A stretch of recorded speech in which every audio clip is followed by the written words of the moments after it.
Assalamualaikum warahmatullahi wabarakatuh. Waalaikumsalam warahmatullahi wabarakatuh. Jamaah. Yeay. Oh jamaah. Yeay. Alhamdulillah. Alhamdulillahirabbil alamin. Allahumma sholli ala sayyidina Muhammad wa ala ali sayyidina Muhammad. Alhamdulillah jamaah, kita ketemu lagi di Islam itu indah. Boleh tepuk tangannya dong. Masya Allah, tabarakallah. Ketemu lagi sama guru-guru kita yang Masya Allah sangat kita cintai karena Allah. Dan senang juga pagi hari ini ketemu sama calon-calon bidadari surga. Amin. Udah sholat subuh para bidadari surga? Udah, Masya Allah. Ini bidadari surga pengen gak rumahnya ini sekarang ini mendatangkan rezeki. Mendatangkan keberkahan. Yang di rumah juga. Tahu nggak tanda-tandanya rumah yang kita tempati itu bisa menjadi pembawa rezeki buat kita? Nah, nggak tahu. Biar tahu kita akan bahas pagi hari ini ya. Tema kita adalah tanda-tanda rumah pembawa rezeki. Boleh tepuk tangannya.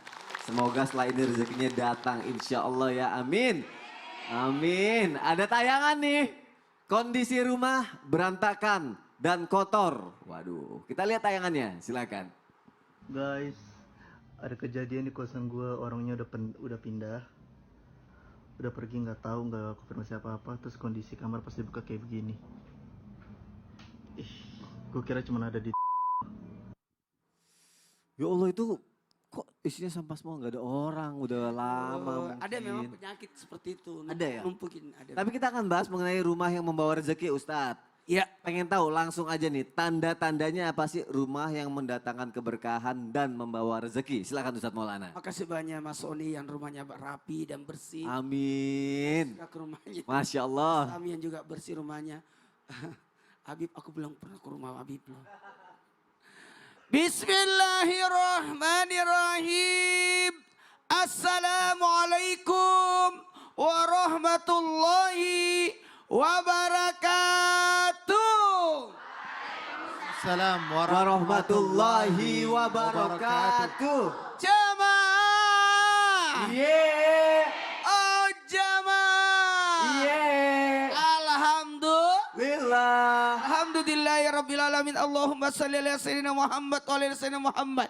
Satu bentuk pujian dan rasa syukur kita 5 Sya'ban 1445 Hijriah. 10 hari lagi kita masuk nisfu Sya'ban. Jamaah ini dimuliakan oleh Allah. Terima kasih banyak tim Islam Indah yang mengantarkan tema hari ini. Karena saya juga lagi bersih-bersih rumah. Ternyata tanda rumah pembawa rezeki yang pertama harus rapi dan bersih. An-nadafatu minal iman. Kebersihan itu sebagian daripada Iman.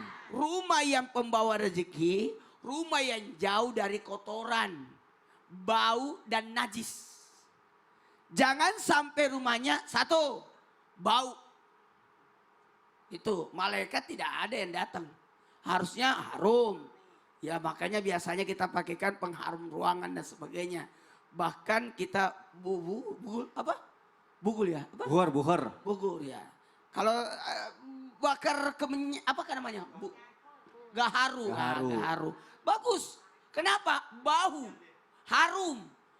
Jangan bau tapi diganti jadi harum. Yang kotor jadi Si. dan jangan pengap. Nanti di segmen berikutnya kita akan bahas.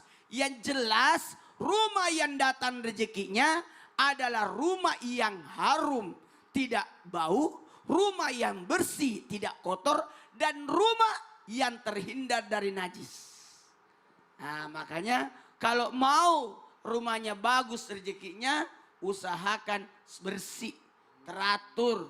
Jadi harus menata rumah dengan baik. Dan posisi-posisi rumahnya nanti akan dibahas. Berarti dimulai dari kebersihan rumah dulu ya. Dulu. Jadi kita bisa lihat, oh dapurnya. Kita bisa lihat, Berantakan apa enggak? Masya Allah. Terima kasih Ustadz Maulana, boleh tepuk tangannya.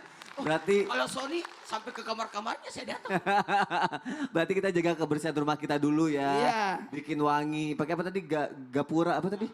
Gaharu ya. Gapura yang di depan. Begitu ada. Oh iya, gaharu. Nanya deh sama Habib kayaknya tahu nih mengenai interior rumah. Soalnya kan aku ke rumah Habib ya. Masya Allah rumahnya rapi, bagus, luas sekali. Bib, kadang kan orang pengen saking rumahnya bagus, rapi, terus didesain-desain macem-macem juga, ada pakai lukisan atau pajangan segala macem. Tapi ada yang bilang juga katanya pajangan atau lukisan deh bisa bikin rezeki seret juga gitu. Itu gimana Bib biar kita rezekinya juga lancar, rumah kita membawa berkah Bib, silakan. Ya, khair afwan Mas Soni, Ustaz Syam, Ustaz Maulana. Bismillahirrahmanirrahim. Assalamualaikum warahmatullahi wabarakatuh. Waalaikumsalam warahmatullahi wabarakatuh. Alhamdulillah. Alhamdulillahi rabbil alamin. Wassalatu wassalamu ala sayyidina wa nabiyina maulana Muhammadin wa ala alihi wa sahbihi ajmain amma ba'du. Segala puji bagi Allah Subhanahu wa taala yang telah memberikan kita nikmat iman, nikmat sehat wal afiyah. Yang alhamdulillah penonton di rumah dan penonton di studio insya Allah mendapatkan ilmu yang bermanfaat dari guru-guru kita bisa diamalkan untuk kehidupannya sehari-hari. Amin. Ya Allah, ya Rabbal Alamin. Tanda rumah yang membawakan rizki. Tanda yang kedua ini adalah terdapat di dalamnya asma-asma Allah Subhanahu wa taala ataupun firman-firman Allah. Kita sering masuk ke rumah orang, terlihat di dindingnya tulisan Asmaul Husna, ada tulisan lagi ayat kursi, ada lagi tulisan lagi apa lagi?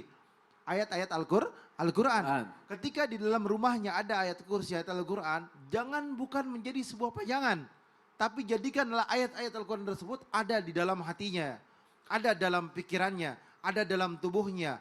Ketika dalam rumahnya membacakan Al-Quran, menjadikan keberkahan dalam rumah tersebut, menjadikan sebuah kebaikan dalam rumah tersebut, menjadikan sebuah keberkahan di dalam rumah tersebut.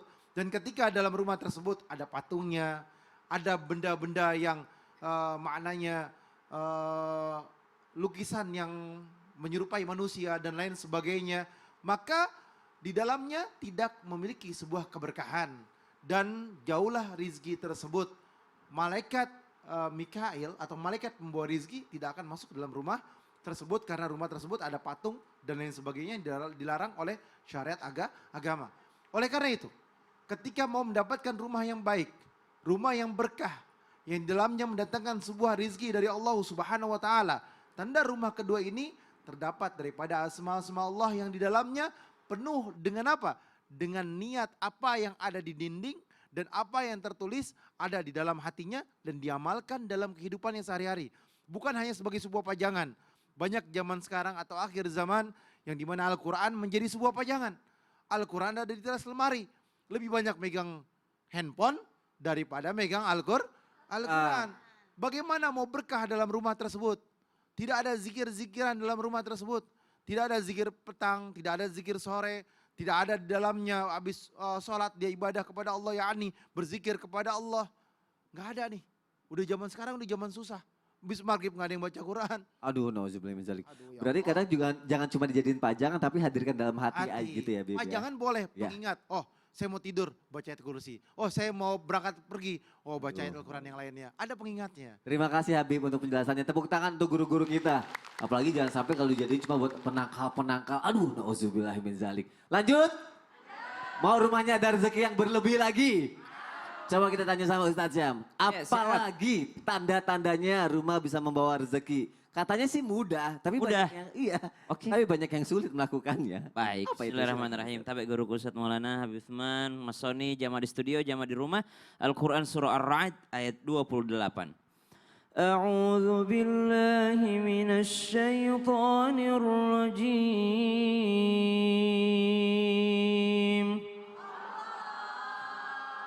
الذين آمنوا وتطمئن قلوبهم بذكر الله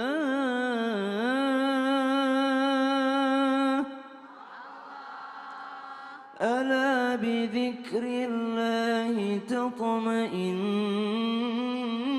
القلوب.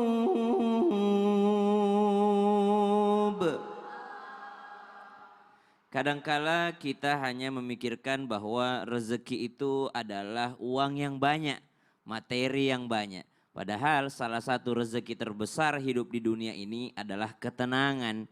Ada orang mobilnya banyak, rumahnya banyak, tapi gelisah terus. Kenapa? Dikejar-kejar KPK. Ada orang rezekinya dilihatan banyak di situ, ininya banyak, mobilnya banyak, rumahnya banyak, tapi ternyata tidak tenang hidupnya. Kenapa? Hasil ngerampas punya saudaranya. Subhanallah. Maka jadilah orang yang kaya sekaligus tenang. Kata Al-Quran, alladzina amanu wa tatma'innu qulubuhum bidzikrillah, ala bidzikrillahi tatma'innul qulub. Maka hanya dengan mengingat Allah hati menjadi tenang. Tanda-tanda rumah pembawa rezeki selanjutnya adalah rumah yang senantiasa penghuninya mengingat Allah. Mengingat Allah atau zikrullah bukan hanya dengan lisan, tapi mengingat Allah zikrullah dengan perbuatan. Orang yang senantiasa mengingat Allah tidak mungkin menzalimi saudaranya. Orang yang senantiasa mengingat Allah tidak mungkin dia sakiti pasangannya. Orang yang senantiasa mengingat Allah tidak mungkin dia zalimi anaknya. Anak di dalam rumah tersebut yang senantiasa mengingat Allah tidak mungkin dia mendurhakai orang tuanya. Tidak mungkin dia sakiti perasaan orang tuanya. Maka rumah tersebut akan merasakan ketenangan. Kenapa? Seluruh yang dilakukan oleh penghuni rumah tersebut, baik ucapan ataupun tindakan, semuanya mengingat Allah Subhanahu wa taala. Bahkan Nabi SAW mengibaratkan rumah yang diisi dengan zikir kepada Allah dan rumah yang tidak diisi dengan zikir kepada Allah bagaikan manusia ataupun benda yang hidup dan mati. Ibu, kenapa kita masih hidup? Karena kita masih punya rezeki. Kita akan mati kalau rezeki kita di dunia ini sudah habis. Berarti kalau Nabi mengibaratkan rumah yang tidak ada zikir di dalamnya itu bagaikan rumah yang sudah mati, bagaimana ada rezekinya?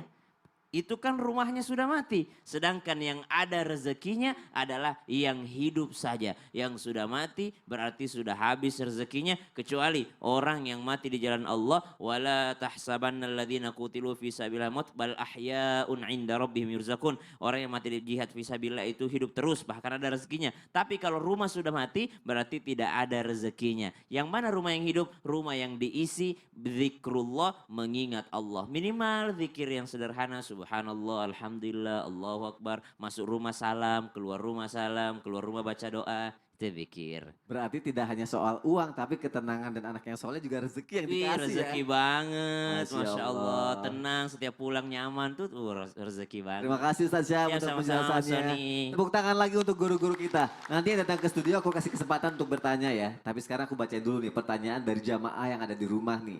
Dari Instagram @noviar1.